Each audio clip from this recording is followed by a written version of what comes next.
Thanks, Sophie. Welcome to Wales Today. I'm Lucy Owen. The headlines. Almost 4,000 people have joined together for what's described as the biggest environmental legal claim in the UK over allegations of pollution in rivers. I want to be able to bring my grandchildren down to this river and to enjoy it as I did as a child. That's not unreasonable, I don't think, for anybody to want that for future generations. All the companies being sued, including major poultry producers and Welsh Water, deny the claims. Also tonight, 2 men appear in court charged with burglary after Bronze Age items were stolen from a museum. A looming crisis for Wales's steel industry as its biggest export market, the European Union, threatens to increase tariffs. And there's a warning that it could hit big plants like this one. Healthcare workers in Swansea say they're furious after being told a deal to correct underpayment was pulled at the last minute. You can't tell people on a very basic minimum wage that they're getting this large sum of money and not expect them to start spending it. This is cruel.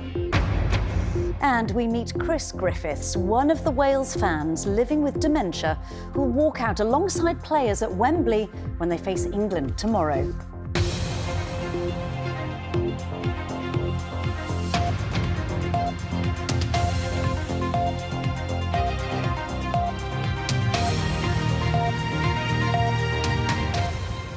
Good evening, Noswaith. What's been described as the biggest legal claim ever brought in the UK over environmental pollution has been filed at the High Court. Almost 4,000 people have signed up to a group lawsuit against major poultry producers and Welsh Water over allegations of extensive and widespread pollution in the rivers Wye, Lugg and Usk. The companies being sued all deny the claims.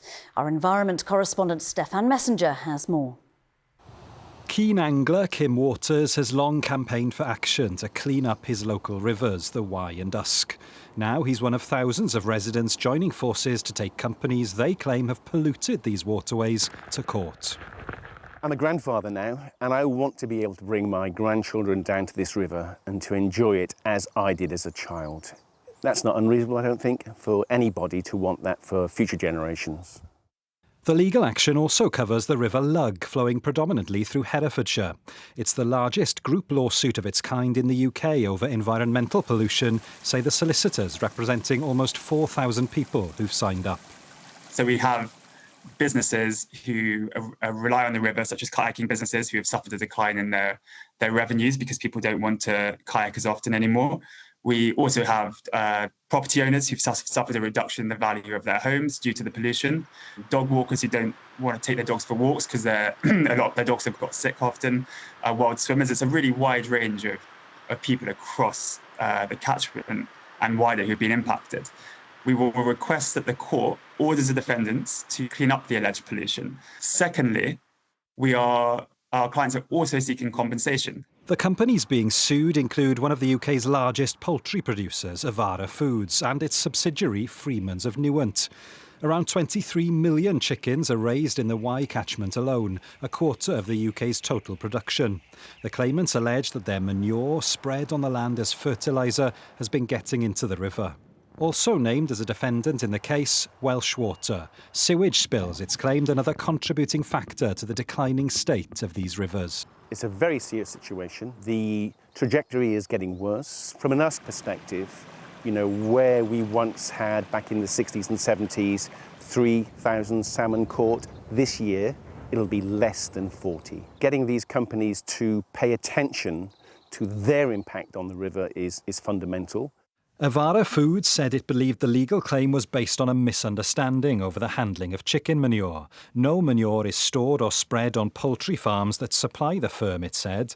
Where manure is used by others, that's the responsibility of individual farmers. The company said its poultry was produced to standards that are among the highest in the world, and it employed approximately 1,500 people in the Wye catchment area. Welsh Water said the company had made significant investments over recent years along the Wye and Usk, achieving real improvements in water quality. As a not-for-profit firm, any payments to these claimants would necessarily reduce the amount we can reinvest in delivering further improvements for customers and the environment, it said. The companies will now file their response to the claim before the High Court sets out the next steps. It could be years yet before the lawsuit's outcome becomes clear. 2 men charged with burglary after items were stolen from St Fagans National Museum of History in Cardiff have appeared at Northampton Magistrates Court. 43-year-old Gavin Burnett and 50-year-old Darren Burnett from Northampton have been charged with stealing gold jewellery dating back to the Bronze Age. Well, Liz Clements has been following the story. Liz, what more can you tell us? Hi, Lucy. Yes, as you mentioned, 2 men, Gavin and Darren Burnett, were arrested yesterday in Northamptonshire. Today, they appeared at Northampton Magistrates Court charged with burglary. Now, they're accused of stealing artefacts from St Fagans Museum, including Bronze Age gold jewellery, described by the museum's boss as valuable and irreplaceable. Police say that these items have still not been found. Now, the men aged 43 and 50, and both from Northampton, also face an additional charge of conspiring to steal motor vehicles. That relates to a series of burglaries in Northampton between July and August this year, when several properties were targeted and a number of cars were stolen. Now, Gavin Burnett faces further charges, 2 counts of threatening behaviour and 1 count of making threats to kill, linked to alleged threats against 3 Northamptonshire police officers. Meanwhile, the museum's boss said that they will review what can be learned from this incident, and the police search for the missing items continues. OK, Liz, thank you very much. Our reporter Liz Clements there. The mother of Madeleine McCann has been giving evidence in the trial of 2 women, one from Cardiff, who were accused of stalking her and her family. Kate McCann told the court she felt invaded when they turned up at her home. Madeleine went missing while the family was on holiday in Portugal in 2007. She's never been found. 61-year-old Karen Spragg from Kyra in Cardiff and 24-year-old Julia Van Delt from Poland both deny a charge of stalking. From Leicester Crown Court, here's Simon Ward. Kate McCann gave evidence in the witness box from behind a curtain to give her more privacy at Leicester Crown Court. This trial got underway on Monday this week. 24-year-old Julia Van Delt from Poland is one of the defendants, and the court has heard that she claims to be Madeleine McCann, which the prosecution say is not true. And 61-year-old Karen Spragg from Cardiff is also charged with stalking the McCanns between June 2022 and February this year. They've also heard that the women work together as a team. Now, the prosecution went through a series of calls and emails and messages to Kate McCann. Many were from Julia Van Delt, wanting the McCanns to take a DNA test. Kate McCann described an incident at the family home in Leicestershire last December. She said she got a fright when she came home in the dark to see 2 women outside the house. She said Julia called her mum and talked about getting a DNA test. She managed to get through the door, that's Kate, and then she said the 2 women remained outside for some time. The prosecution has also been speaking to Kate's husband, Jerry McCann, in the witness box. They spoke about some of the same phone calls and contacts to friends and family.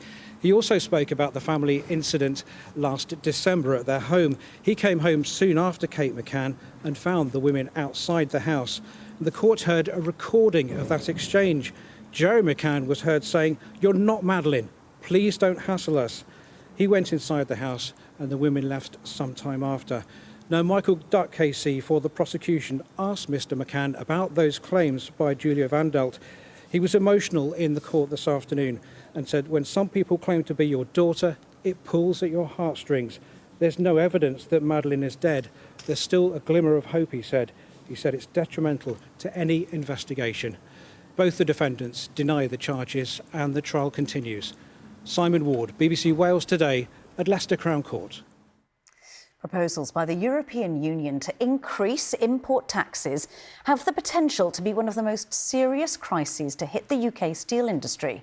That's according to a body which represents the industry. Well, our business correspondent, Hugh Thomas, is at the UK's largest steelworks in Port Talbot for us. So, Hugh, what exactly is being proposed by the EU?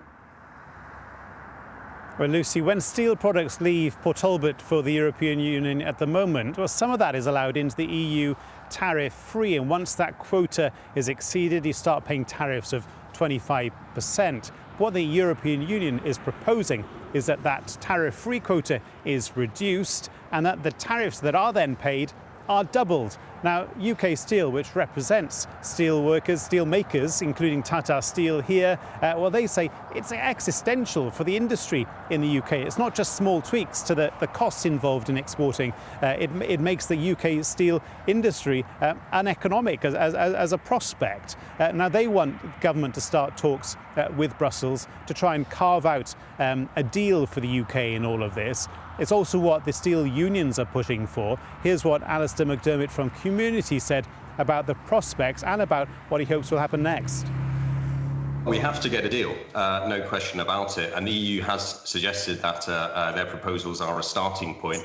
Global overcapacity should be a shared challenge, and really we need to work with the EU on tackling that shared problem. But we have to find a deal, and we need the negotiations between our government and the EU to proceed at haste.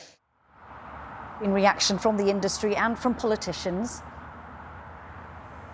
Yeah, the UK government says it is seeking urgent clarity on what these proposals would mean for the UK steel industry, and that they want to get into talks in order to look at what can be done in terms of a special deal for the UK. The European Union is the biggest export market for UK steel products. So we know that today as well in the Senedd, the Economy Minister Rebecca Evans said that she wanted Wales's voice to be heard as part of those talks, that any deals that are done needs to ensure that the Welsh steel industry is part of that process. But the plan is for the EU to introduce these new tariffs from June next year.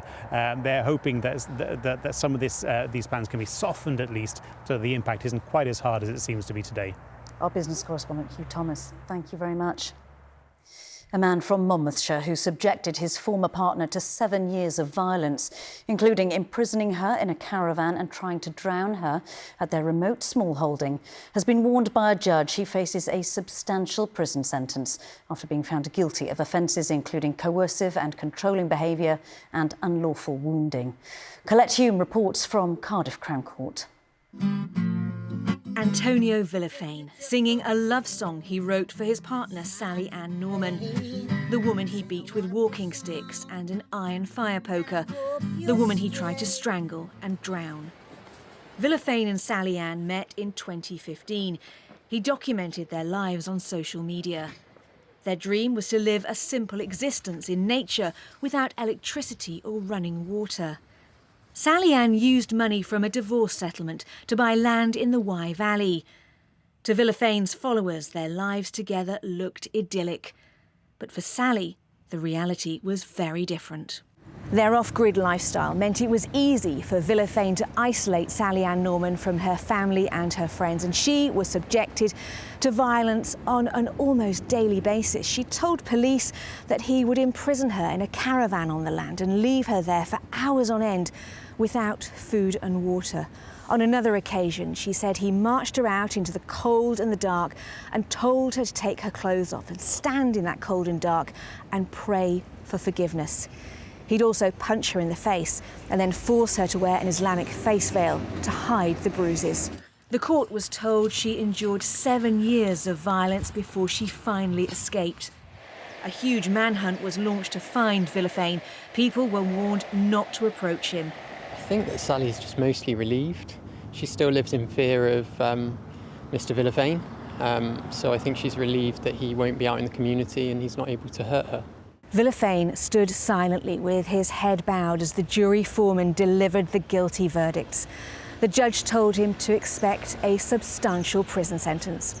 Colette Hume, BBC Wales Today, Cardiff.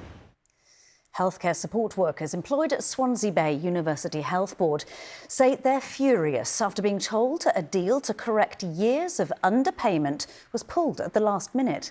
The Health Board say that they will get the payment as soon as possible. From Morriston Hospital, here's Sarah David. Out between their shifts, these healthcare workers are usually seen on the wards providing patients with personal care, from washing to feeding them. But after a long dispute with the Health Board, they've gathered out here this morning, calling for one thing. Yeah, do you want to explain a bit of what your typical working day is like in that hospital? Chaos, basically. We go in, we start the patient's care, we're doing ECGs, we're doing blood pressures, we're doing catheter care, and we're not actually getting paid for any of them duties. These healthcare workers were set to get a payment before the end of the year for the extra duties carried out, but staff were told that the Health Board has paused the deal at the last minute. A payment of up to £5,000 for some, according to the Health Board's figures. People haven't been saving for Christmas because they knew they were getting that money. It's not the fact that they're not agreeing to give us the money, it's the fact that they gave us a deadline and now they're changing the whole thing. People have got themselves in debt now. You can't tell people on a very basic minimum wage that they're getting this large sum of money and not expect them to start spending it. This is cruel.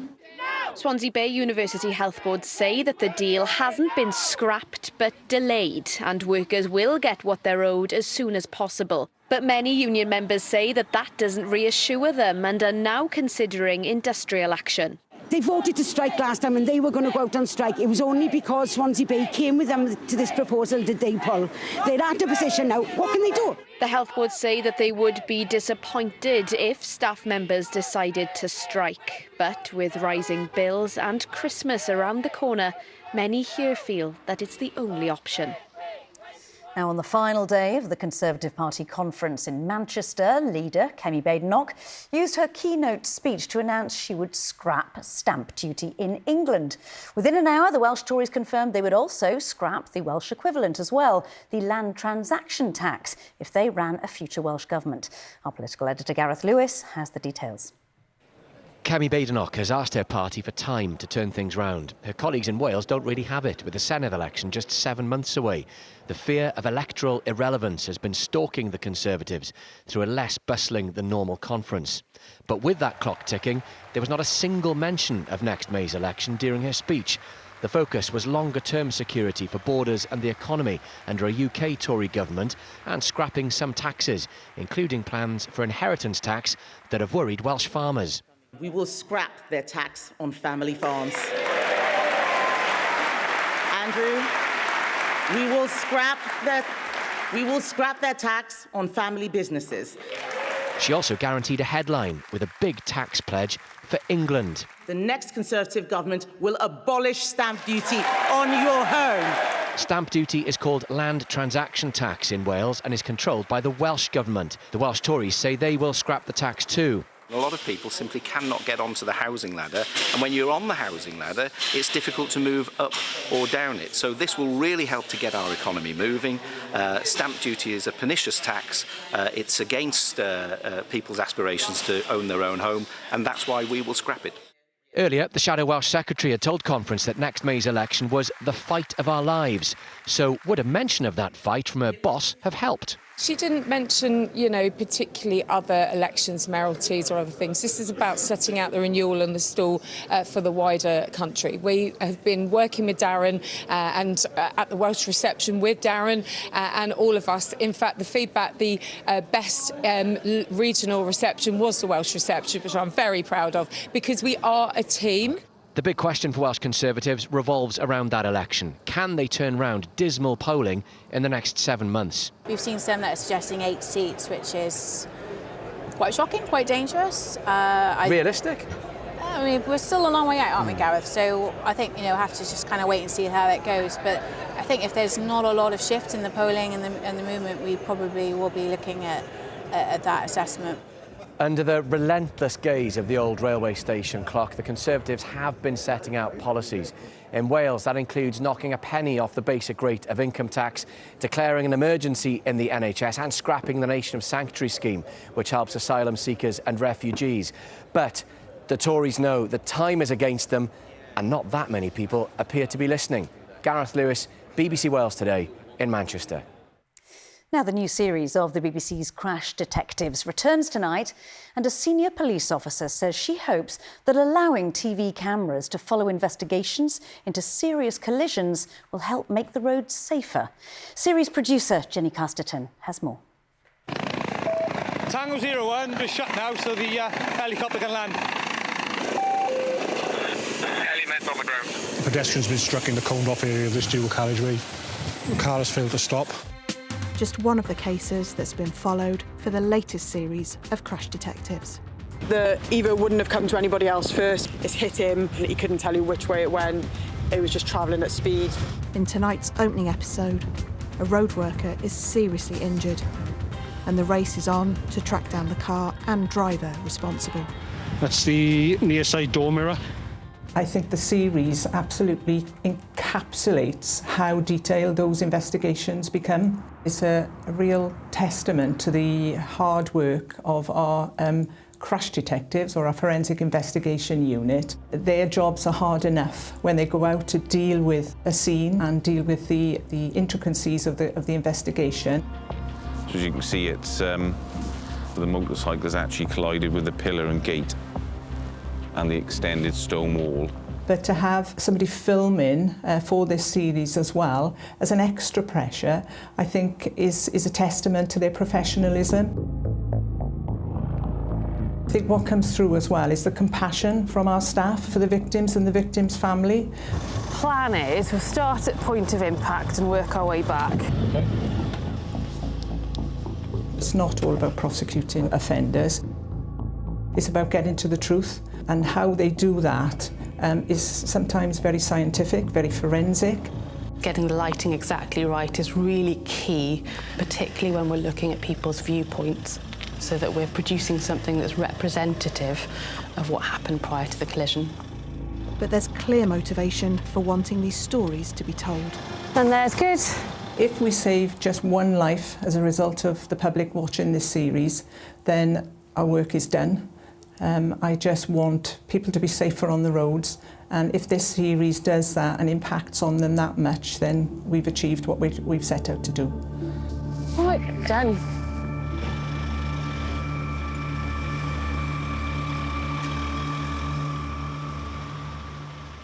And you can watch that first episode in the new series of Crash Detectives straight after this programme at 7 o'clock. Now, when Wales walk out at Wembley for their friendly against England tomorrow, they'll be joined by fans living with dementia. Harriet Horgan has been catching up with one of them. 2008, Cardiff City against Portsmouth in the FA Cup final. Amongst the supporters was Bluebirds fan Chris Griffiths. He inherited his lifelong love for the game from his father. So Dad's dad played for Barrytown for a long time. That's when he went up to Wrexham, I think it was. It's in the blood, it was. He was good then. No, because our elder brother, he was a good player and all. But in July 2023, his and his family's life changed. He was diagnosed with Alzheimer's disease, the most common form of dementia. Everybody's learning how to deal with it. Nobody really knew, especially Dad. But I think everyone's there to support him, and we've got a great family. His brothers and sister, and my mother, obviously, and my wife and children. Everybody's been really supportive. The people around me, great. All of them. Brilliant. Even the kids. Yeah. Unbelievable. Tomorrow, Wales will play England at Wembley. Walking onto the pitch will be 22 fans living with dementia. It's part of an initiative between the Alzheimer's Society and the Football Association, and it's supported by the Football Association of Wales. Past player Joe Ledley delivered the news to Chris. What are you looking forward most to going to Wembley? I suppose it'll have to be the anthem, really. The old airs stand up a bit then. A proud day for Chris and his family. I'm really looking forward to it, and I'm really pleased to see that he's going to get this opportunity to do it. And I genuinely don't know. I think I'm going to find it quite emotional, but I think he's taking it in his stride. He seems quite calm. It's promised to be a poignant moment for the players, mascots and their families, and an important one to raise awareness of dementia. Oh, I wish Chris all the best for a very special day. Let's find out how the weather is looking. What have you got for us, Derek? Well, I think I've got some good news, Lucy. Makes a change. We enjoyed some sunshine today to show off the autumn colours, and there's plenty more dry and settled weather to come during the next 7 days with high pressure on the way. Now, after a grey start in Merthyr Tydfil, it cheered up quite nicely with some blue sky and sunshine there. While Cardiff was one of the warmest places in the UK this afternoon with a high of 20 Celsius. That's about 5 degrees above the October average. Now, much of the country will stay dry tonight. Some clear spells, especially in the south and east, but cloud will tend to increase as the night wears on. Maybe the odd spot of drizzle on some of the hills. The lowest temperature around 4 or 5 Celsius in the south, milder in the north and west, especially on the coast. And then tomorrow we have a weather front draped through Scotland with high pressure centred to the southwest of the UK. So weather-wise, there will be plenty of cloud around tomorrow, but most places will stay dry and we should see some bright or sunny intervals. Temperatures in the range 15 to 18 Celsius with a light to moderate breeze. Looking ahead to Friday, again, plenty of cloud, but mostly dry, and some places should see a little bit of sunshine. Temperatures not bad for October with light winds. Beyond Friday, high pressure will firmly be in charge over the weekend, drifting a little further north as we head into the start of next week. So here's the outlook then. It's not looking too bad. Mostly dry and settled. Cloud amounts will vary from day to day, but we should see at least some sunny spells. Temperatures in the mid-teens, so feeling quite pleasant, but some chilly nights are likely further ahead with a risk of mist and fog patches. Here's the summary then. Plenty of dry weather to come in the next 7 days. Lucy. Derek, thank you very much. And that is Wales Today. I'll be back with you for the latest after the BBC News at 10. But for now, from all of us on the programme, thank you so much for your company and have a really good evening. Hwyl fawr.